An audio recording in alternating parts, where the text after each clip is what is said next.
अस्सलाम वालेकुम स्टूडेंट्स, आज हम लोग एफएससी पार्ट 2 और इसका जो यूनिट नंबर 15 है अल्टरनेटिंग करंट वाले चैप्टर के न्यूमेरिकल्स करेंगे। ठीक है, पिछले लेक्चर में हम लोगों ने यूनिट नंबर 14 इलेक्ट्रोमैग्नेटिक इंडक्शन के न्यूमेरिकल्स कर लिए थे। अगर आपने वो लेक्चर नहीं देखा तो डिस्क्रिप्शन में लिंक मौजूद है, वहाँ से देख सकते हैं। ठीक है, और फर्स्ट न्यूमेरिकल हम लोग इसका स्टार्ट करने वाले हैं।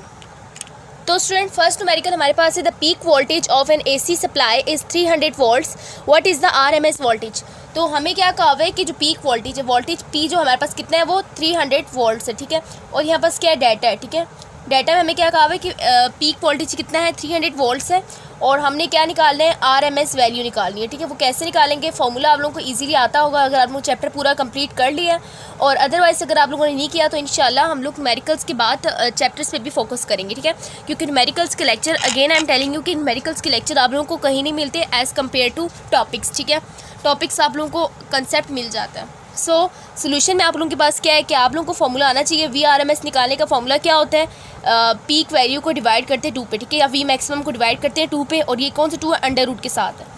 तो स्टूडेंट इसके बाद आप लोगों ने कैलकुलेटर का यूज़ करना है, क्योंकि आप लोगों ने पीक वैल्यू तो आपको गिवन है, कितनी है 300 है, उसको डिवाइड करना है अंडर रूट 2 पे, और आपके पास ईजिली आंसर आ जाएगा। तो ये हमारे पास जो फर्स्ट न्यूमेरिकल था ना, बहुत ही छोटा है। ठीक है, और इसके लिए ज़्यादा आपको मुश्किल नहीं होगी, बस आप लोगों ने फॉर्मूला याद रखना है। तो आपके पास ये हमारे पास क्या आ जाएगा, आरएमएस वैल्यू आ जाएगी। आरएमएस वैल्यू क्या आई है, 212 वोल्ट्स। तो ये था हमारा फर्स्ट न्यूमेरिकल जो कि बहुत छोटा है, और हमें कहा हुआ था कि पीक वोल्टेज हमें दिया हुआ है और आरएमएस निकालना है। सो सेकंड न्यूमेरिकल हम लोग देखते हैं। सेकंड न्यूमेरिकल में आप लोग देख रहे हैं कि आपको क्या कहा हुआ है कि the RMS value of a current is this, और हम लोगों ने पीक करंट निकालना है। सेम ये वाला प्रोसीजर करना है, सिर्फ आपको पता है क्या होना चाहिए कि हमारे पास आरएमएस वैल्यू दी हुई करंट की, तो हम लोग क्या लिखेंगे यहाँ पर 10 एम्पेयर लिख देंगे, और हमें पीक करंट की वैल्यू निकालनी है, और फॉर्मूला ये वाला सेम यूज़ करेंगे। हम लोग यहाँ पे वी की जगह क्या लिख देंगे, आई आर एम एस लिख देंगे, और वी पी की जगह क्या लिख देंगे, आई पी लिख देंगे ओवर अंडर रूट 2। अब हमें क्या चाहिए, आई पी चाहिए, तो यहाँ पे मल्टीप्लाई हो जाएगा अंडर रूट 2, और 10 को मल्टीप्लाई करेंगे अंडर रूट 2 से, तुम्हारे पास ईजिली आई पी निकल आएगा। तो 10 को आप लोग मल्टीप्लाई कर दें अंडर रूट 2 से, तो आपके पास ये क्या आ जाएगा, ये आपके पास आ जाएगा 14.14। ठीक है, जिसको आप लोग क्या लिख सकते हैं, 14 एम्पेयर लिख सकते हैं। आपके पास 14.1 गिवन है आपकी बुक पे, इट डजेंट मैटर, आप लोग 14 एम्पेयर्स भी लिख सकते हैं। तो आपके पास इस तरह करके सेकंड न्यूमेरिकल भी हो गए। तो दोनों का आप लोगों ने फॉर्मूला याद रखना है, आई आर एम एस हो या वी आर एम एस हो, दोनों में क्या होता है कि पीक वैल्यू को डिवाइड करते हैं अंडर रूट 2 पे। अगर करंट की बात होगी तो आई लगा देंगे यहाँ पर वी की जगह, और वोल्टेज की बात होगी तो वी लगा देंगे। अब इसके बाद थर्ड न्यूमेरिकल हम लोग देखते हैं। देखिए हम लोगों ने 2 न्यूमेरिकल फटाफट कर लिए हैं जो कि बहुत ही ईजी थे, दोनों में सेम फॉर्मूला यूज़ हो रहा था। थर्ड न्यूमेरिकल हमारे पास क्या है कि the AC voltage across a 0.5 microfarad capacitor. 0.5 microfarad capacitor से क्या मतलब है, सी की वैल्यू दी हुई है और कैपेसिटेंस दी हुई है 0.5 माइक्रो का मतलब क्या होता है, 10⁻⁻6 फैरेड। इस यानी एसी वोल्टेज दिया हुआ, वोल्टेज कितना आ रहा है कह रहे हैं, वोल्टेज आ रहा है 16 sin 2 × 10⁻³ टी का मतलब टाइम है, और ये साथ में वोल्टेज है। हमें क्या कहा हुआ है, हम लोगों ने कैपेसिटिव रिएक्टेंस निकालना है। फर्स्ट ऑफ ऑल हम लोगों ने निकालना है कैपेसिटिव रिएक्टेंस, जिसको हम लोग XC लिखते हैं। सेकंड हमने क्या निकालना है, peak value of current through the capacitor. Peak value of current से क्या मतलब है, IP निकालना है। तो स्टूडेंट्स हम लोगों ने हमें यहाँ पे सवाल में कुछ इस तरह दिया हुआ है, और हमें जो ये कहा हुआ है ना, ये जो हमारे पास है ये क्या है, ये हमें सवाल में कहा हुआ है कि वोल्टेज अक्रॉस कैपेसिटर है, तो VC लिख दूँगी इससे। ठीक है, अब हम लोगों को पता है कि XC निकालने का फॉर्मूला क्या होता है, XC = 1/2πfc होता है। ठीक है, और 2π की जगह आप लोग क्या लिख सकते हैं, ओमेगा भी लिख सकते हैं 2πf की जगह, और ओमेगा C लिख देंगे।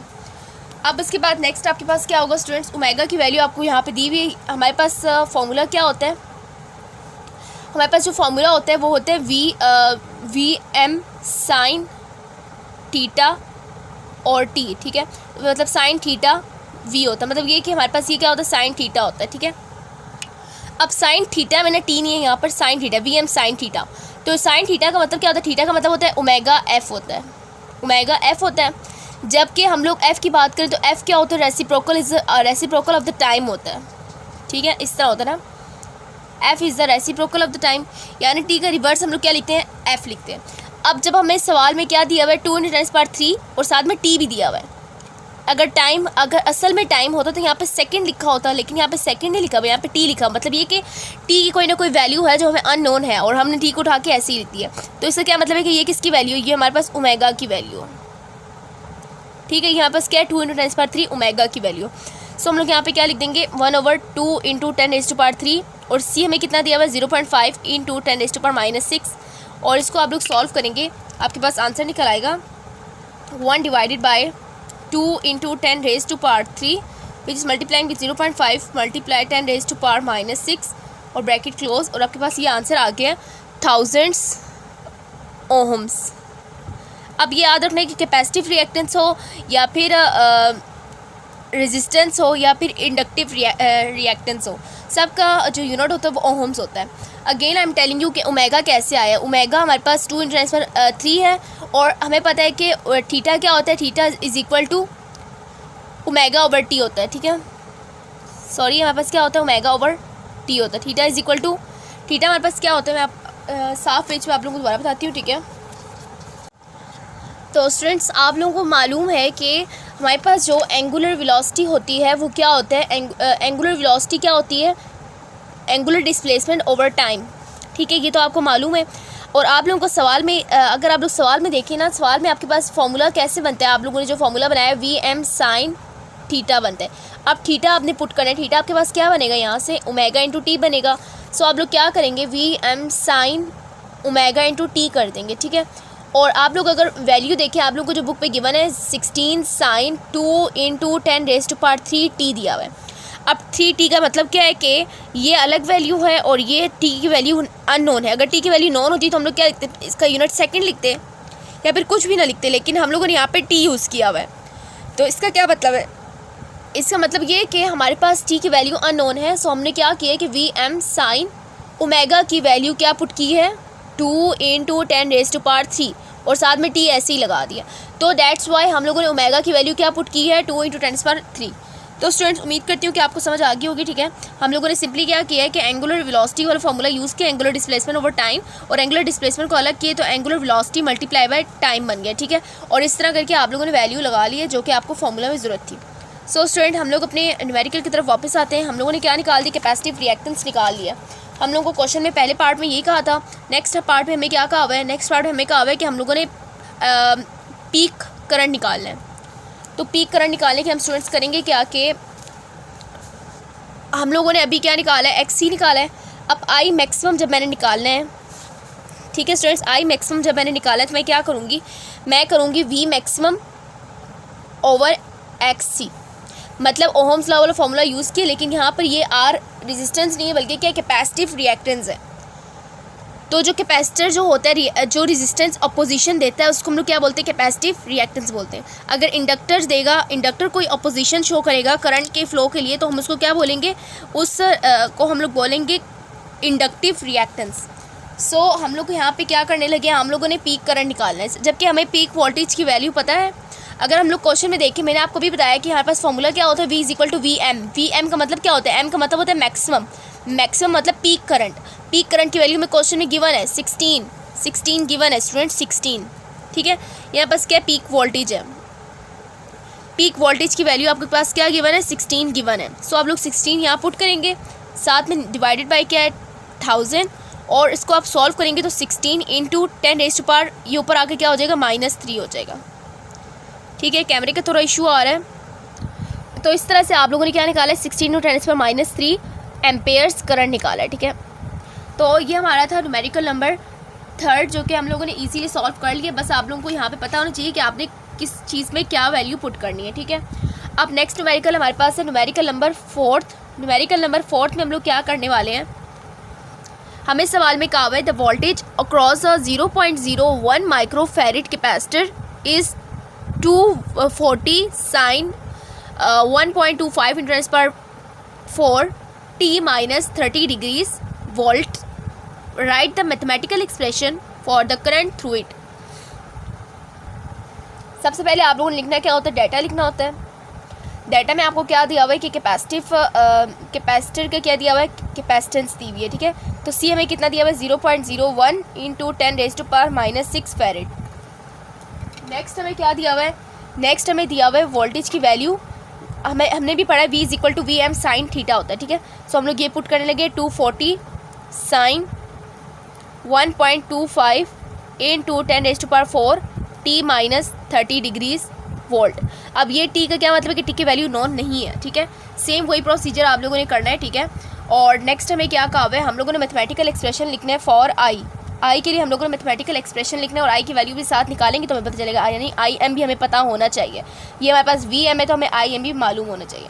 सो सबसे पहले हम लोग यहाँ पे क्या करेंगे स्टूडेंट्स, हमें जो एक्सप्रेशन पता है ना, सोल्यूशन स्टार्ट करी हूँ मैं। एक्सप्रेशन क्या होता है, V is equal to V M, again वो वाला एक्सप्रेशन मैं आपको दोबारा बता रही हूँ, वी एम साइन थीटा होता है। और अगर आप लोग सवाल में देखें तो आपको इस तरह से कोई इक्वेशन गिवन है जो कि वी एम की वैल्यू क्या है 240 है, साइन ओमेगा, ये हमारे पास क्या है ओमेगा, अगेन ये हमारे पास क्या है ओमेगा 1.25 10⁻⁴ और t माइनस 30 डिग्रीज वोल्ट्स। और अगर आप लोग इस सवाल में देखें तो आपको मालूम है कि कैपेसिटेंस में क्या होती है, कैपेसिटर में जो करंट होता है वो लीड करता है। मैं आप लोगों को इसका एक ट्रिक बताती हूँ, ठीक है, इसका एक ट्रिक बताती हूँ कि आपके पास कैसे आप लोग याद रख सकते हैं। आप लोगों ने बात याद रखनी है आई सी वी और VLI।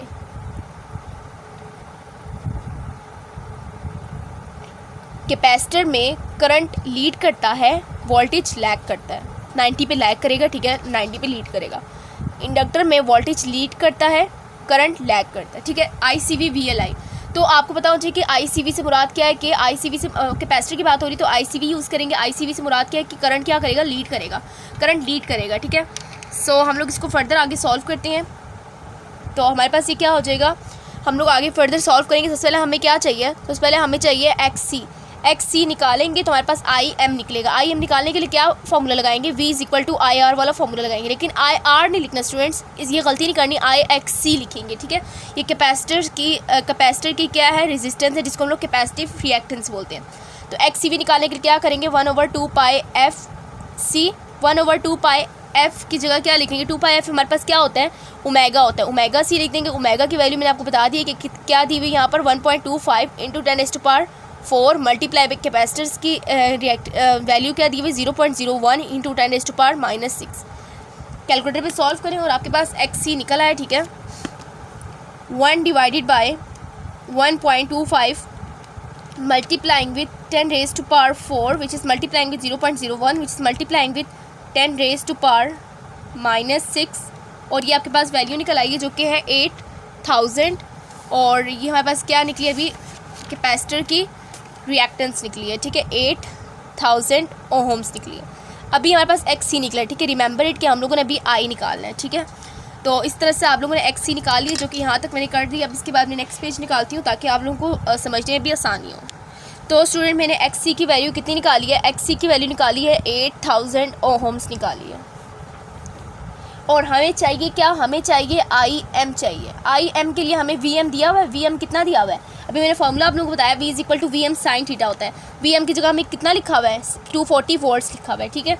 और हमें XC मालूम हो गया 8000 ओहम्स, और हम लोग V is equal to IXC वाला फार्मूला लगाएंगे, जिसके मुताबिक हम लोगों को I चाहिए तो 240 को डिवाइड कर देंगे 8000 पे, और यहाँ बस क्या निकल आएगा, IM निकल आएगा। ये VM होगा, ये भी क्या होगा, IM होगा। ये 0 0 से कैंसिल, और फर्दर आप लोगों ने कैलकुलेटर पे सॉल्व करना है। 24 डिवाइडेड बाय 800, और ये आपके पास क्या आ जाएगा 0.03 amperes is equal to IM।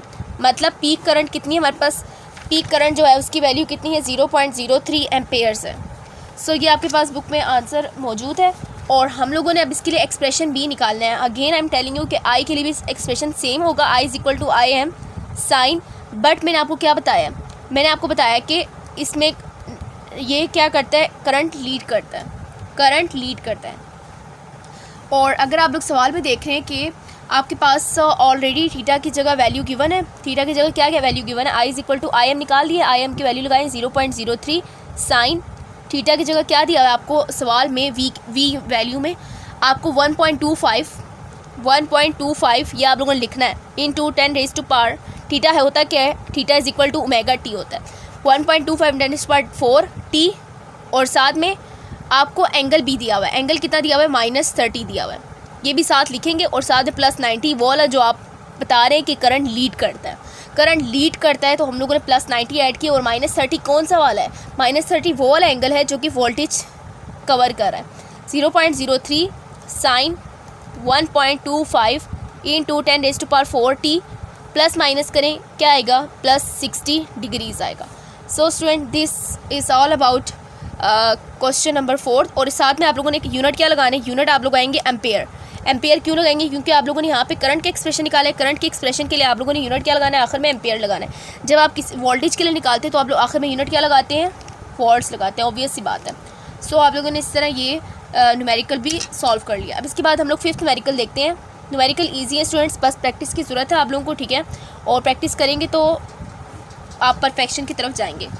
तो 5th न्यूमेरिकल हमारे पास क्या दिया हुआ है? सवाल पढ़ते हैं सबसे पहले। An inductor with an inductance of 100 micro henry passes a current of 10 milliamperes when its terminal voltage is 6.3 volts. Calculate the frequency of AC supply. So ये भी बहुत इजी सा क्वेश्चन है। तो हमें सवाल में क्या कहा हुआ है? सबसे पहले डाटा लिखेंगे।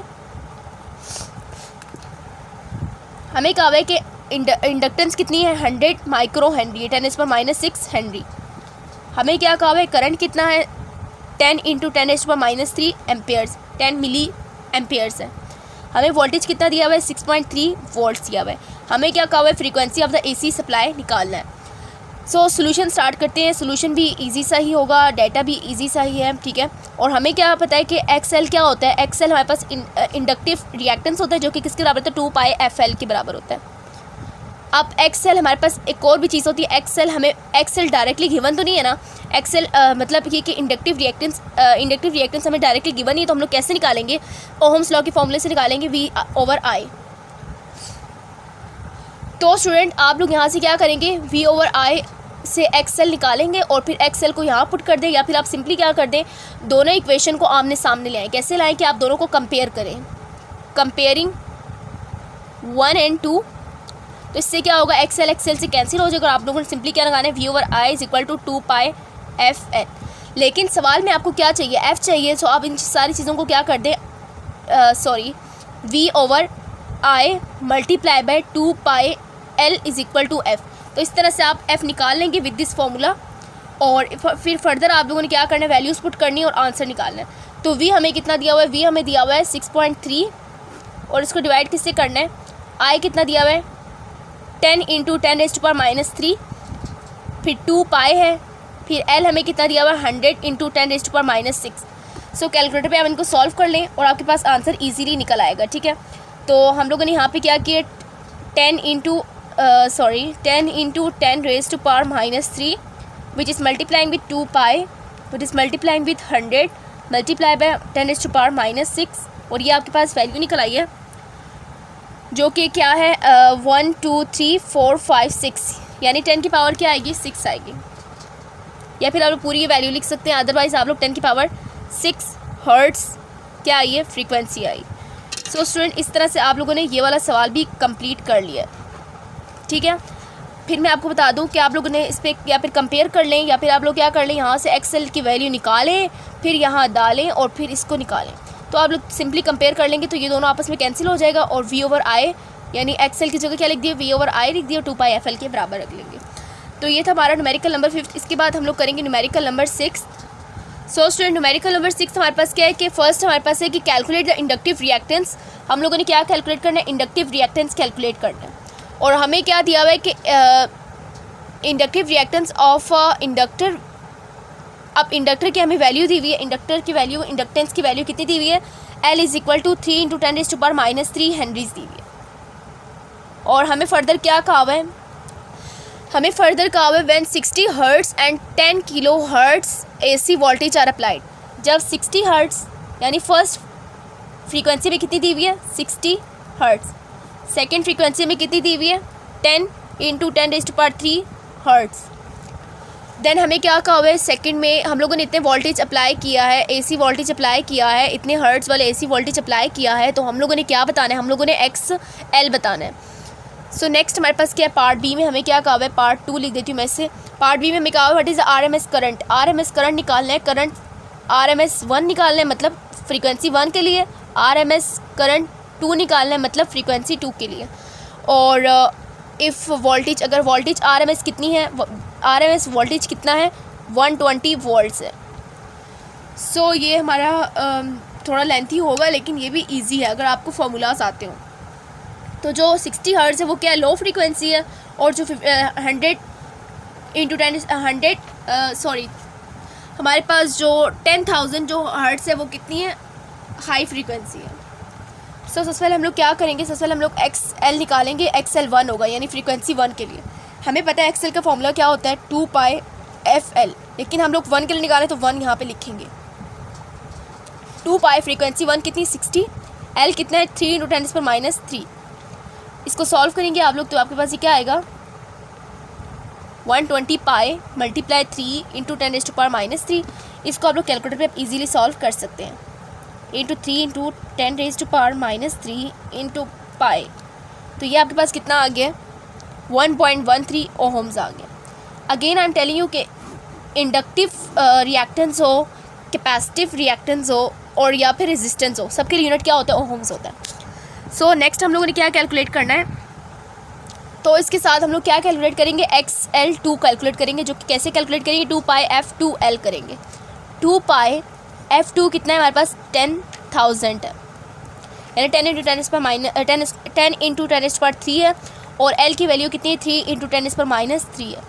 सॉल्व करेंगे इससे हमारे पास ये क्या आएगा, 2π multiplying with 10,000 multiply with 3 into 10⁻³ और आपके पास की वैल्यू आ गई है 188.4 ओहम्स। XL2 आ गई। नेक्स्ट हम लोगों ने पहला पार्ट तो कंप्लीट कर लिया, दोनों के लिए XL निकाल लिए, हमारे पास पहला पार्ट कंप्लीट हो गया। देन हम लोगों ने सेकंड पार्ट में क्या करना है, हम लोगों ने IRMS निकालना है। IRMS निकालने का फॉर्मूला क्या होता है स्टूडेंट्स, मैंने आप लोगों को पहले भी ओहम्स लॉ वाला फॉर्मूला से बताया हुआ है कि XL is equal to, X हमारे पास क्या होता है, VRMS। अब हम लोग IRMS निकालना चाह रहे हैं तो हम लोग यहाँ पे VRMS लिख देंगे और उसको भी RMS लिख देंगे, क्योंकि हमें सवाल में कहा हुआ है कि RMS वोल्टेज कितना है, 120 वोल्ट्स है। तो इसको आप लोग सॉल्व करेंगे। तो स्टूडेंट इसमें आप लोगों ने वैल्यूज़ पुट करनी, जो कि V कितना है हमारे पास, 120 है, और I हमने निकालना है, तो हम लोग XL को यहाँ ला के डिवाइड कर देंगे और I को अलहदा कर लेते हैं, IRMS को। और XL की वैल्यू कितनी है फर्स्ट के लिए, ये फर्स्ट के लिए निकाल रही है, ठीक है, फर्स्ट ये हमारे पास 1 होगा, ठीक है, और यहाँ बस फर्स्ट इंडक्टिव रिएक्टेंस है जो कि 1.13 है। इसको आप लोग डिवाइड करें, 120 डिवाइडेड बाय 1.13 और ये आपके पास क्या आ जाएगा, 106.19 और ये क्या है, एम्पेयर्स है। तो IRMS 1 कितना आया, 106.19 आया, जिसको आप लोग 106 एम्पेयर्स भी कह सकते हैं। नेक्स्ट हमने क्या निकालना है, नेक्स्ट हम लोगों ने XL2 is equal to VRMS over IRMS2 निकालना है। IRMS2 निकालने के लिए हम लोग क्या करेंगे, XL2 को VRMS के नीचे डिवाइड कर देंगे।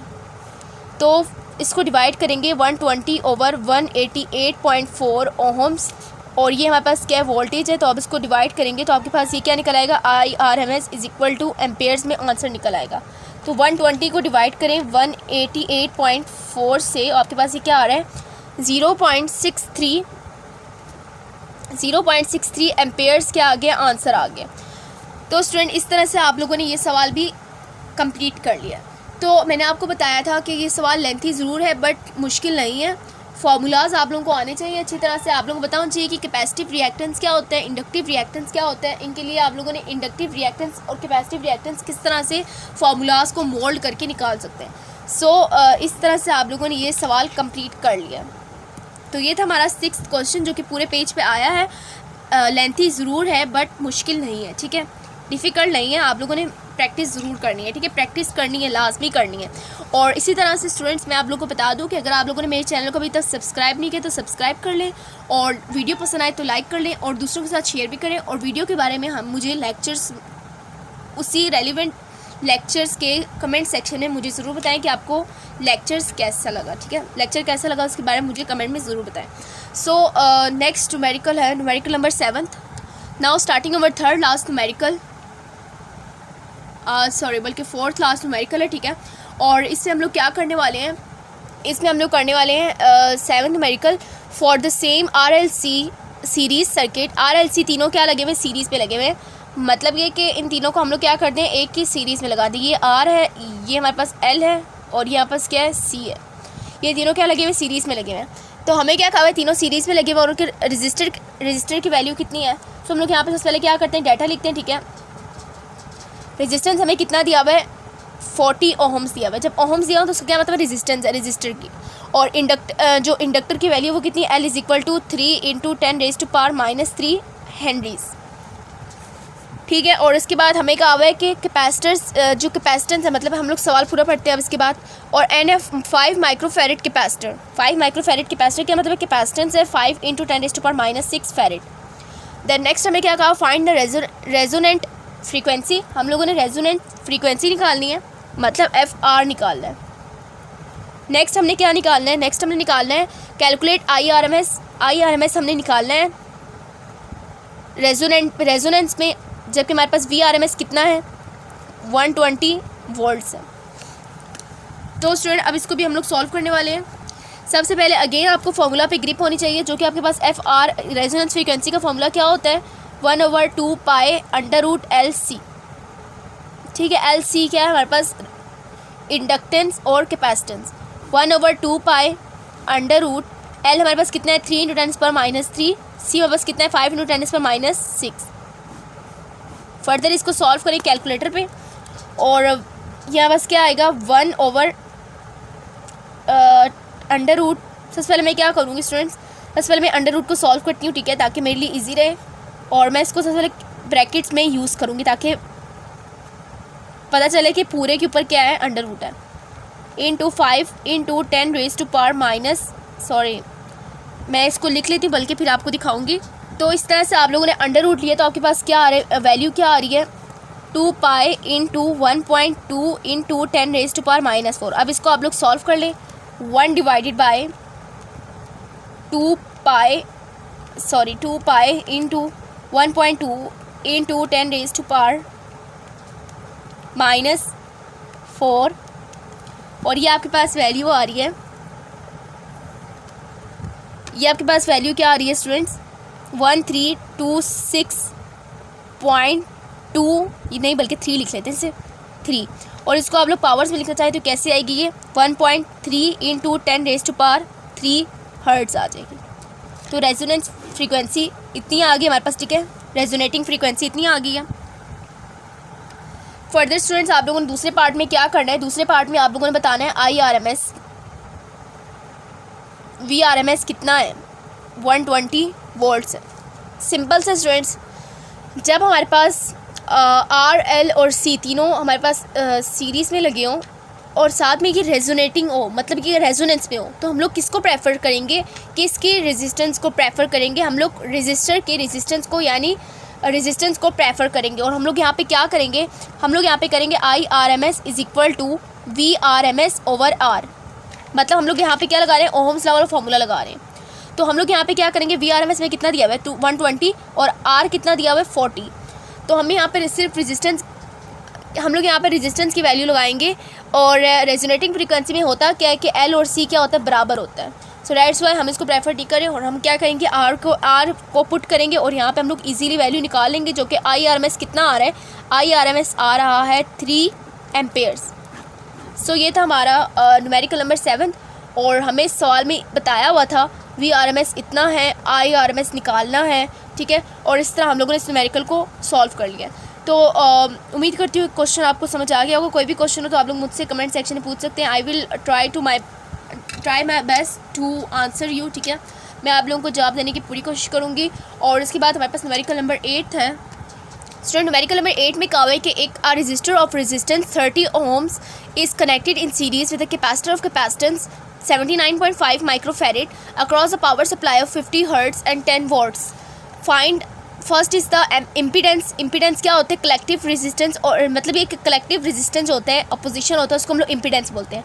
और second is the current, third is the phase angle and equation for the instantaneous value of current. So ये हमारे थोड़ा सा ट्रिकी लग रहा है but this is also easy one, ठीक है, और ये भी हमारे पास ईजीली सॉल्व हो जाएगा। तो हमें रेजिस्टेंस कितना दिया हुआ है सवाल में 30 ओहम्स दिया हुआ है। देन हमें कहा हुआ है कि कैपेसिटेंस कितनी है 79.5 इंटू 10⁻�6, क्योंकि हमें माइक्रो कहा हुआ है तो 10⁻�6 होता है। और VRMS की वैल्यू कितनी दी है, VRMS हमें सवाल में तो नहीं कहा VRMS है, लेकिन हम लोग उसको क्या सपोज करेंगे, हमें जब सवाल में कुछ ना कहा तो हम लोग VRMS ही सपोज करेंगे। और फ्रीक्वेंसी हमें कितनी दी हुई है 50 हर्ट्ज़। फर्स्ट ऑफ ऑल हमने निकालना है इम्पीडेंस। इम्पीडेंस के लिए हम लोग Z लिखते हैं, ठीक है। और B हमारे पास क्या है, करंट निकालना है। करंट निकालना है। C हमारे पास क्या है, फेस एंगल निकालना है, थीटा से शो करते हैं।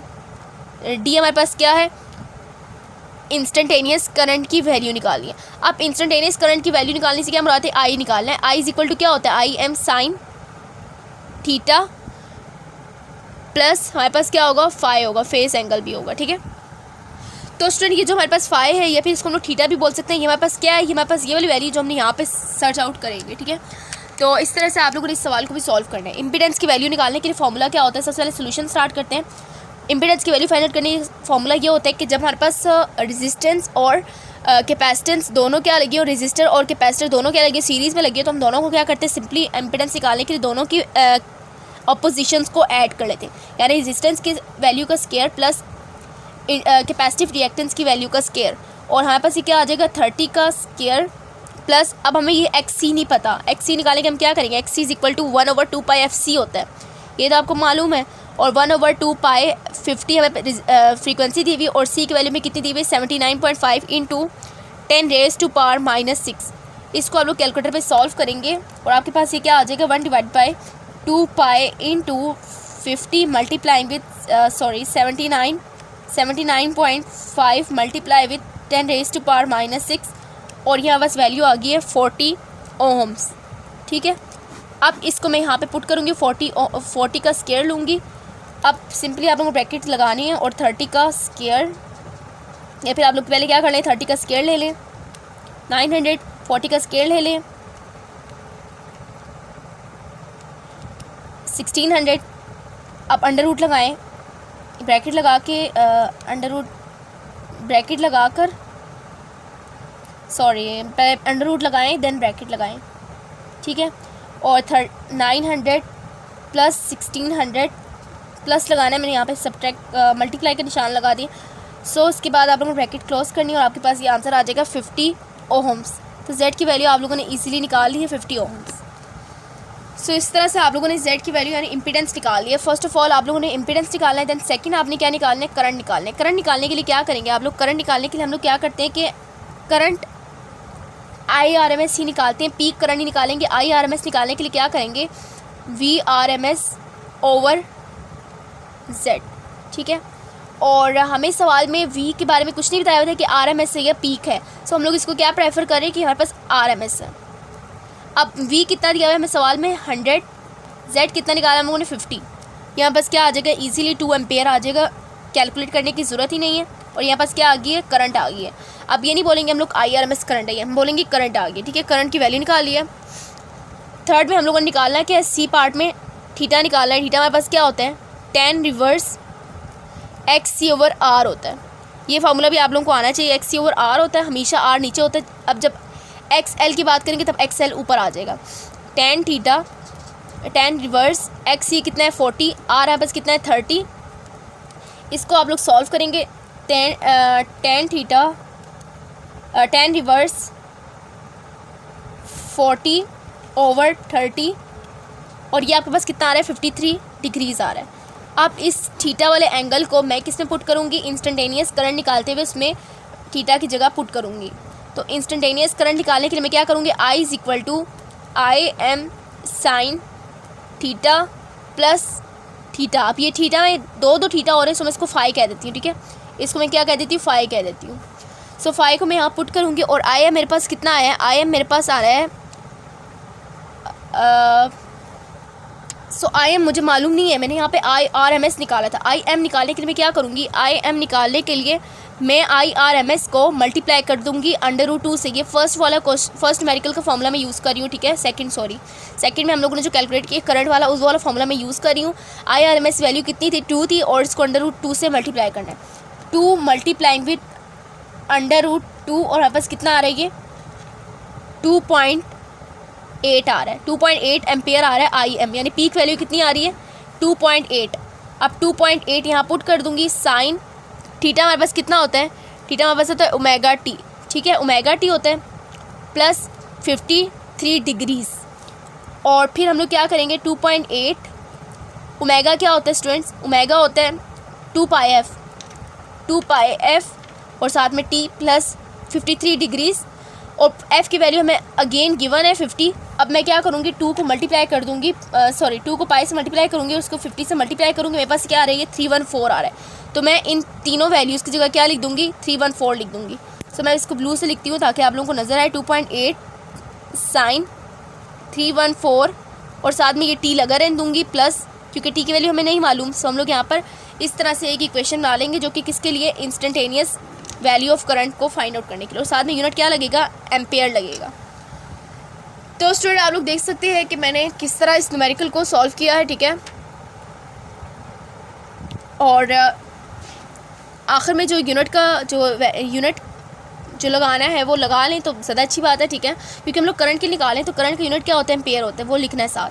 और 2.8 साइन, अब ये बात याद रखनी 2 पाई एफ कितना होता है, 2 पाई एफ अगर एफ़ की वैल्यू 50 हो तो 2 पाई एफ कितना आता है 314 आता है। इजीली आप लोग याद रख सकते हैं, अदरवाइज़ आप लोग पुट करके वैल्यू निकाल सकते हैं जिस तरह मैंने आपको यहाँ पे निकाल के दिखाया है।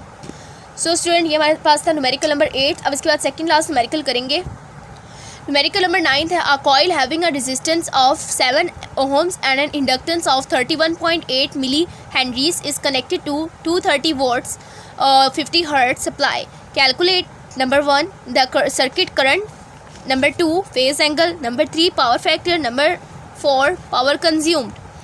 So this is also somewhat like a tricky question, but ये हमारे पास ये भी क्या होगा, easy होगा as like 8th क्वेश्चन, ठीक है।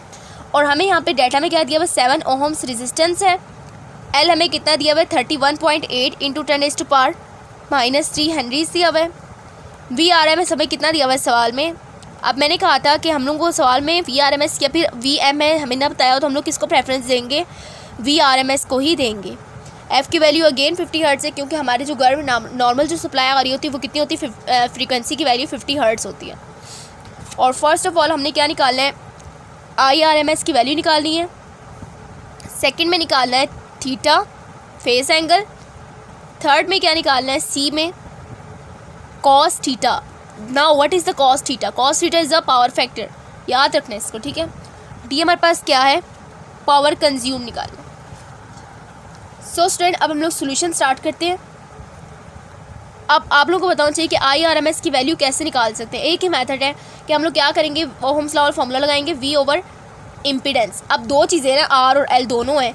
सो इम्पीडेंस का मतलब क्या होता है कि अब ये जेड हमें नहीं निकाल के नहीं दिया हुआ, सो उसको निकालने के लिए हम लोग क्या करेंगे, आर का स्केयर प्लस एक्स एल का square. Now X L is also not given, so हम लोग क्या करेंगे, X L is equal to 2 pi F L.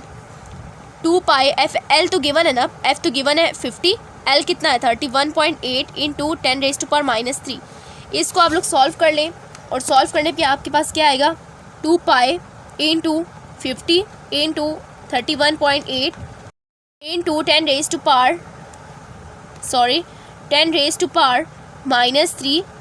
और ये हमारे पास वैल्यू कितनी आ रही है 9.9, यानी इसको हम लोग अप्रॉक्सीमेशन की तरफ जाएंगे और इसको क्या लेंगे 10 ही ले लेंगे, ठीक है, 10 आ जाएगा, 10 ओहम्स आ जाएगा।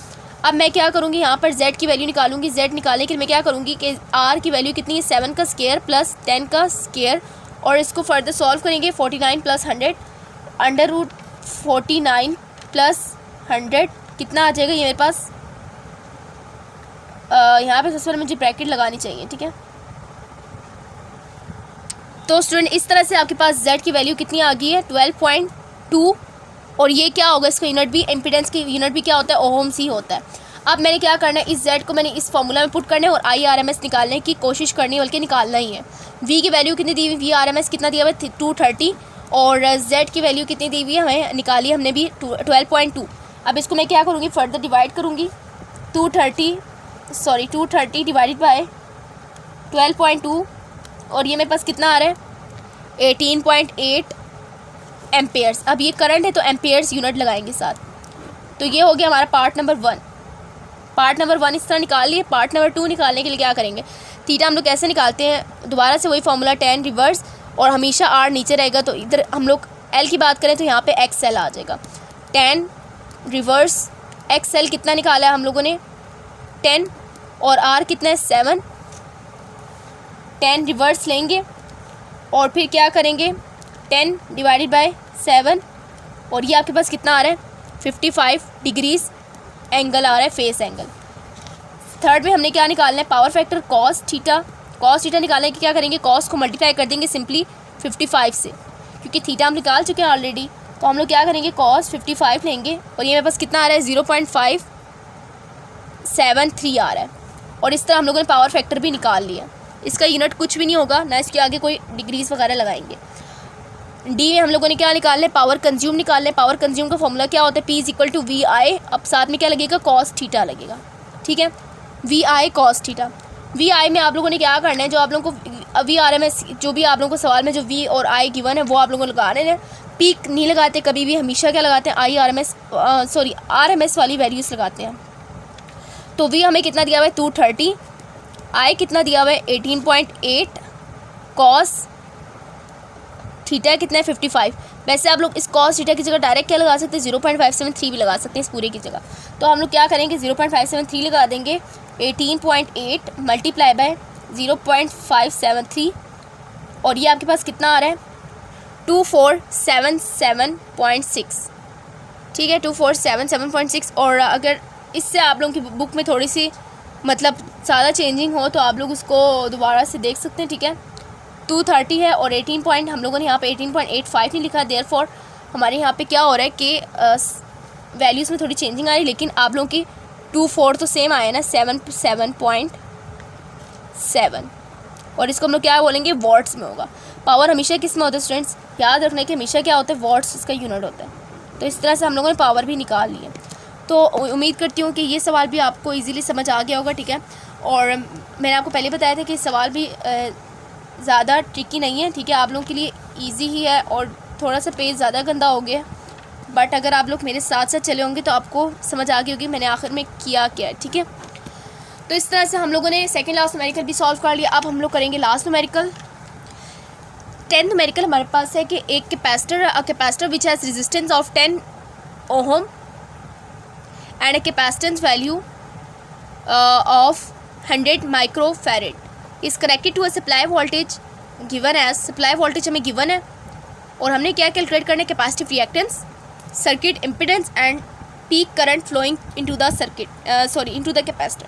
अब देखिए हमें यहाँ पे सवाल में पीक करंट की वैल्यू बात की गई है पीक करंट की। सो हम IP निकालेंगे और सबसे पहले इस सवाल को भी सॉल्व करने के लिए हम लोग क्या करेंगे, अब ये बात याद रखनी, हमें जो ये 10 ओहम दिया हुआ है किसके लिए, रेजिस्टेंस के लिए, ठीक है। रेजिस्टर हमें कहा हुआ है 10 ओहम है, ठीक है। और हमें यहाँ पे फर्दर क्या कहा हुआ है, C की वैल्यू कितनी दी हुई है 100 माइक्रोफैरेड दिया हुआ है, 10⁻⁻6 फैरेड। और फर्दर हमें VT कितना दिया हुआ है, यानी हमें सवाल में जिस तरह दिया हुआ है VT लिखेंगे, यानी voltage at the time T, और 100 sin 314T दिया हुआ है। अब 314 का मतलब क्या है कि 2πf था और f की वैल्यू कितनी थी 50 थी, ठीक है, मैंने आपको पिछले न्यूमेरिकल में बताया। और फर्दर हमें क्या कहा हुआ है कि XC हमने निकालना है, ZP हमने निकालना है, इम्पीडेंस भी, और IM भी निकालना है, मैक्सिमम करंट या फिर पीक करंट भी निकालना है। सो हम लोग इसको सॉल्व करने के लिए क्या करेंगे, सोल्यूशन स्टार्ट करते हैं। XC निकालना है हम लोगों ने, XC निकालने के लिए हम लोग क्या करेंगे 1/2πfc और 1/2π, आप इस 2πf पूरे की जगह आप लोग क्या लगा सकते हैं 314 लगा सकते हैं, ठीक है। मैं यहाँ पे क्या करती हूँ कि इसको काट के मैं 314 लगा लेती हूँ। 314 C की वैल्यू कितनी दी हुई है 100 × 10⁻⁻6। सॉल्व करेंगे इससे और आपके पास ये आंसर आ जाएगा 1/314 मल्टीप्लाइंग विथ 100 × 10⁻⁻6 और यहाँ पास कितना आ रहा है 31.85 और ये क्या है ओहम्स में आएगा। क्लियर हो गया, हमारे पास XC है। अब इसके बाद हमें क्या कहा हुआ है, इसके बाद हमें कहा हुआ है कि हम लोगों ने इम्पीडेंस निकालना है। इम्पीडेंस निकालने के लिए Z की वैल्यू निकालने के लिए हम क्या करते हैं, हम करते हैं √XC का स्क्वायर प्लस R का स्क्वायर। R हमें ऑलरेडी गिवन है 10 एक्स सी भी हमने निकाल लिया, सो हम लोग ईजिली क्या करेंगे 31.85 का स्क्वायर लेंगे और साथ में एक्स आर का भी स्क्वायर लेंगे। 31.85 का स्क्वायर लेने यानी 32 कर लेते हैं, 32 का स्क्वायर लेंगे या फिर आप लोग इसी तरह रहने दें 31.85 लिखें, ठीक है। 31.85 मल्टीप्लाई बाय 31.85 या फिर आप लोग क्या करें इधर स्क्वायर ले लें, स्क्वायर ले लिया, इसको प्लस किया 10 के स्क्वायर के साथ और ब्रैकेट क्लोज कर ली। आपके पास ये वैल्यू कितनी आ रही है, ये वैल्यू आ रही है 33.38 और ये क्या होगी ओहम्स में ही होगी, क्योंकि इम्पीडेंस है, इम्पीडेंस भी क्या होती है ओपोजिशन होती है, जिसको हम लोग ओहम्स में ही शो करते हैं। Third one is the I am निकालने के लिए अब क्या करना है, आई एम निकालने के लिए अब आप लोगों ने क्या करना है, आप लोगों को जो वोल्टेज वाला जो इक्वेशन गिवन है उसमें आपको क्या दिया हुआ है कि 100 sin 314 t दिया हुआ है। अब मैंने आपको बताया है कि v is equal to V M sine theta होता है, इसको तो आप भूल जाइए, अब तो आपको ज़रूरत ही नहीं है। हम लोगों ने क्या निकालना है, आई एम निकालना है। आई एम निकालने के लिए क्या करते हैं, v is equal to I R होता है, ठीक है। आई एम निकालना है तो वी एम को डिवाइड कर देंगे किस पे, आर पे। अब ये आर हमारे पास रेजिस्टेंस नहीं होगा बल्कि कलेक्टिव हम लोग यूज़ करेंगे जो कि इम्पीडेंस होगा। वी एम हमें नहीं पता, इम्पीडेंस हमें पता है 33.38। वी एम निकालने के हम क्या करेंगे, फॉर्मूला देखेंगे और हम लोग देख रहे हैं कि फ़र्स्ट हमारे पास वी एम की जगह पे क्या आ रहा है, वैल्यू 100 आ रही है, तो हम लोग 100 यहाँ पे वी एम की जगह पुट कर देंगे। 100 डिवाइडेड बाई 33.38 और ये हमारे पास वैल्यू कितनी आ रही है 2.99 और ये करंट है तो एम्पेयर्स लिखेंगे। So this is the peak current निकाल लिया हम लोगों ने ईजीली और इस तरह से हम लोगों ने इस चैप्टर के न्यूमेरिकल भी सॉल्व कर लिए। सो स्टूडेंट कोई भी क्वेश्चन हो, कोई भी क्यूरी हो तो आप लोग मुझसे कमेंट सेक्शन में पूछ सकते हैं। अदरवाइज़ अगर आप लोगों ने मेरे चैनल को अभी तक सब्सक्राइब नहीं किया, दूसरों के साथ शेयर नहीं किया, तालीम को शेयर किया करें। इल्म नॉलेज जितना भी हम लोग शेयर करते हैं उतना ही बढ़ता है, ठीक है। और इसी तरह से मेरे चैनल को आप लोगों ने शेयर करना है, सब्सक्राइब करना है और फेलोज़ को भी मेरे चैनल रिकमेंड करने हैं। सो मिलते हैं नेक्स्ट लेक्चर में, नेक्स्ट चैप्टर यानी chapter number 16 physics of solids के न्यूमेरिकल्स के साथ, वो भी ईजी हैं। और तब तक के लिए मुझे इजाज़त दें, अल्लाह हाफ़िज़।